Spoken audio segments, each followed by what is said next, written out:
Hi, my name is Amit. I'm your professional buyer's agent, and I help you build self-sustainable property portfolios, targeting short-term growth, high-yielding properties without compromising on long-term growth on the basis of data and research. So, straight into today's topic, most common mistakes that buyers make while buying a property. The number one mistake that everyone make is not having a clear goal or a clear strategy. Now, your goal and strategy goes hand in hand. They work together. So having a clear goal is important because until unless you know what you really want to achieve out of your purchase at any given particular time, you will not be able to analyze the properties that you're inspecting, the properties that you're going through. You will not be able to assess them effectively because you will not have a criteria to assess them against. Having a strategy is important because strategy defines how you are going to achieve your goal.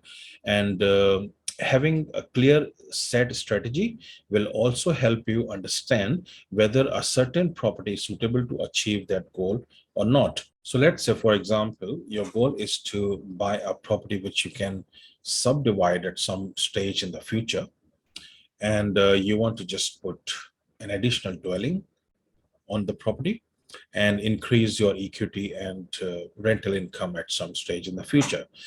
You will have to then analyze the properties that you're looking through, that you're going through, in order to do your due diligence to figure out whether that sort of action is really achievable on that piece of land that you're looking at. You might be probably looking at demolishing the dwelling and then building 2 or 3 new units, or you might be actually looking at retaining the existing dwelling and just adding a second or third or fourth dwelling on it. Both goals require different strategy, require different sort of due diligence. So if you have a clear goal in your mind, you will be able to then analyze your property against your goal, whether it can actually achieve what you want to achieve from it or not. Having a clear goal will help you set a criteria that you will be assessing any property against. So we can also put it this way, that your goal is to somehow increase the equity or force equity on the property, regardless of the market performance, and also increase your rental income. And your strategy to achieve that might be putting a secondary dwelling on the same block, or maybe even doing some renovations to increase the value of the property. In both scenarios, there are chances that you can actually increase the value of the property and also the rental income. Now, while you're putting a secondary dwelling, it is much easier to force value on it, and it is much easier, obviously, very natural process to increase the rental income as well. But when you are actually looking at renovating, then you have to look at the um, area itself and understand whether renovation will actually add value to the property or not, whether the area, the market has an appetite for renovated properties, and whether renovated properties actually attract more rent in a certain area. So having set criteria, having set goals, and having a strategy in place will let you assess the properties that you're looking at in an effective manner. And it will also improve the speed at which you analyze and shortlist the properties, and then move on to working on the ones which are fitting into your requirements. So that was number one, having a set goal, strategy, and a matching criteria to be able to analyze what you want to buy. The second one will be um, looking beyond your backyard, looking beyond your familiar boundaries. And it's probably not even right to call it a mistake, because it's just a default mindset that people have, and it's not probably even their fault, because it's kind of a default behavior that you only look at places which you are familiar with for anything that you are out in the market for. So in this scenario, you're out in the market for buying a property or investing into a property, and you know certain areas very well. Obviously, you know your backyard very well. You know up to 5-10 kilometers of your house, workplace, or you're familiar with your travel route every day, and you are just looking at those areas. But What you really need to do is, and really need to understand is that when you're investing in property, numbers are primary. Data should be your basis of decision making. Um, Anything else is actually totally irrelevant. Doesn't matter whether you know the area or not. If you're able to look at the real data points, and if you're able to see the trends which those data points are demonstrating, and if you're able to analyze where a certain area is going in the future, you can virtually practically look anywhere around Australia in order to invest in property. Look at this as doing a business. And I always say that investing in property must actually be treated as conducting a business. And numbers should be primary. There must be a business case. That business case obviously has a very heavy component of numbers working in favor of your requirements that your end goals sort of dictate. So yeah, simple message here is that look beyond your familiar boundaries. Go anywhere you feel like. Learn about new areas, read about new areas, learn to source the right data, learn to source the relevant data, and obviously learn to source the data which is actually more recent. Outdated data does not work, especially in a fast moving market like we have these days. We are sitting in October 2021. So a very fast moving market upwards. The prices are changing virtually every week. There are new benchmarks being set in pretty much every area. A data which is 2 months, 3 months old is not going to give you the clear picture. So, yep, look beyond your familiar boundaries, look beyond your backyard. Now, the third mistake that a lot of people do, again, unknowingly, I'm not sure if it's right to call it a mistake. It just happens. It's a default kind of reaction or default response. They take they take too much time to make a decision, or they rush into making a decision. Whether you're rushing into making a decision or taking too much time, both can work against you. So if you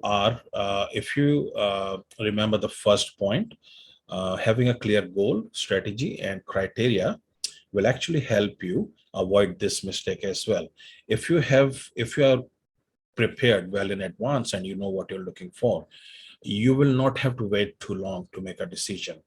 For example, let's take the previous example again. If you're looking to subdivide, if you're looking to add a dwelling in the future on a property, and you have already spoken to the council, if you have already understood the local planning laws which apply, you will have a fair bit of an idea of how that sort of project will work in a certain area, and what you have to really look for and what you have to avoid. Having that sort of intel and knowledge will actually enable you to make a quick decision. You will not have to wait too long. And it will also help you do the numbers, do the financial feasibility of such a project. You might even be looking at, just buying and holding for long term. Still, you should actually be aware of certain things in advance in order to be able to assess effectively that what the future growth potential of a property is in a classic buy and hold scenario. Certain covenants, certain easements, and certain type of overlays on properties or even zonings might affect their future growth. So having that information beforehand will help you avoid unnecessary delays in making a decision. And at the same time, rushing into making a decision might actually come back to bite you. Do not give into the pressure that mostly selling agents put you under. So being proactive is good, but rushing into making a decision without doing your due diligence can probably land you in trouble, and can also prohibit you from achieving the actual goal that you want to achieve from a certain purchase or a certain property investment. So yes, be proactive. Do not rush into making decisions, and do not unnecessarily delay decision making. Be armed with the information beforehand that you need to make a decision. The next point that I want to highlight, the next mistake that a lot of people make unknowingly again, is failing to recognize the character of a certain area, um, giving into your personal likings on what you would normally want for yourself, giving too much importance to cosmetic features and those sort of things. So when I say failing to recognize the character of an area, what I really mean to say here is that every area, wherever you go in Australia, metro cities, towns, regional centers, remote areas, every area has its own character, its own type of properties. And the people who are living there or who want to live there actually get attracted to that area because they like the character of that area. And there might be, areas which have all old Californian bungalows, or they might have, like in Queensland, they have Queenslander houses. They might have Victorian era construction. They might have the, weatherboard homes all over the town. And you go in there just because you like brick homes, you like newer construction, you like modern sort of outfits. You start looking for that kind of property, and eventually when you find that, because you like it very much, you usually would end up paying a premium. You will fight really hard to buy that, and that is where you actually go wrong, because that area already has a demand for something which is working for it. You do not have to really buy to your liking, you have to buy to the liking of the area. What's going to work in that market is more important than your personal liking. There might be two houses side by side. Um, One very premium price because it has got sort of high-end fittings. It has got premium fixtures. It has got, a much newer looking uh, fittings, etc. But at the end of the day, if that area is not going to attract a premium rent for that sort of fittings, it is useless for you to spend on those sort of things. Also, a lot of people do not realize is that over the years there will be wear and tear. And if you're buying an investment property, at some stage you will have to actually fix those things. You will have to replace them. At that time, you will not be able to replace them with the standard kind of fitments, and you will be forking out extra from your pocket when it comes to actually replace those premium fittings and fixtures. So there is not a lot of attraction. There is not a lot of business case that I see paying extra for premium fittings when a standard fit out will actually work and has a demand in a certain area. So, yep, avoid getting into emotions. Learn to recognize the character of an area. Learn to identify what's going to work in a certain market. I stick to that because it has the mass demand. It has the mass acceptance. Now, the last one that I have here is everyone's favorite. And honestly, they are, in most cases, they are the worst kind of investments. I'm talking about house land packages, or buying land and then building a house on it. It just do not make a very great business case. First of all, analyzing these areas and the value of these properties is just not practically possible, because the data that is available or generally comes to the market from these newer areas and newer developments is not very reliable data. And why I say that is because the newer developments do not represent the actual picture of the real market of that area. The newer developments are mostly controlled by the developers. The prices of these areas are controlled by the developers.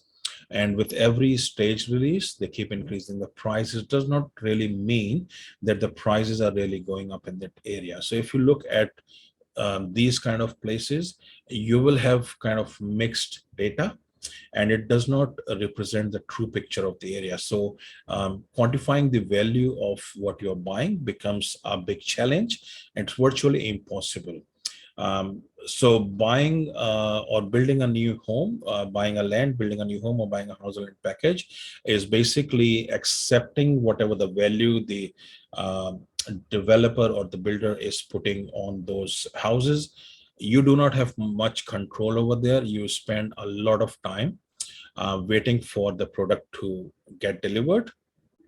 In most cases, you are actually paying progress payments once the land has settled. You're waiting for the builder to complete. During this time, you are actually forking out significant costs of holding. Now, if a project of that type takes a year to 2 years time to get delivered, number one, you have overpaid for that. Number two, you have had significant holding costs why you are not still in control of that asset. And number three, during all this time when your money is all tied up in this project, which is taking its time to get completed, you haven't been able to derive any income from it as rental. So I'm not a big fan of house land packages. They do not just make a great business case, um, but a lot of people, just because of lack of knowledge and just because of the attraction of new and these flashy marketing campaigns by developers, builders, and marketing companies, actually drag you to that. And that is why I say, learn to identify the character of an area. Do not give into marketing. Do not give into your personal liking. Do not give into the cosmetic character of a product.